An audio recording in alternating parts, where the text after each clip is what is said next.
آپ صلی اللہ علیہ وسلم نے فرمایا، بندہ ایک بات زبان سے نکالتا ہے اور اس کے متعلق سوچتا نہیں، کتنی کفر اور بے ادبی کی بات ہے، جس کی وجہ سے وہ دوزخ کے گڑھے میں اتنی دور گر پڑتا ہے جتنا مغرب سے مشرق دور ہے۔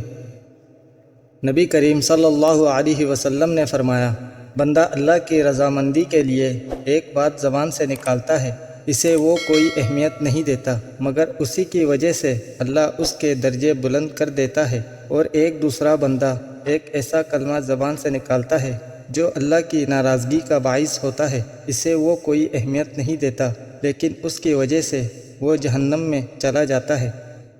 نبی کریم صلی اللہ علیہ وسلم نے فرمایا، 7 طرح کے لوگ وہ ہیں جنہیں اللہ تعالیٰ اپنے سائے میں پناہ دے گا، ان میں ایک وہ شخص بھی ہے جس نے تنہائی میں اللہ کو یاد کیا تو اس کی آنکھوں سے آنسو جاری ہو گئے۔ آپ حدیث سننا پسند کرتے ہیں تو ہمارے چینل کو ضرور سبسکرائب کریں اور گھنٹی کے بٹن کو آل پر سیٹ کر دیں تاکہ ہمارے تمام نئے آنے والی احادیث آپ تک بر وقت پہنچتی رہے۔ شکریہ۔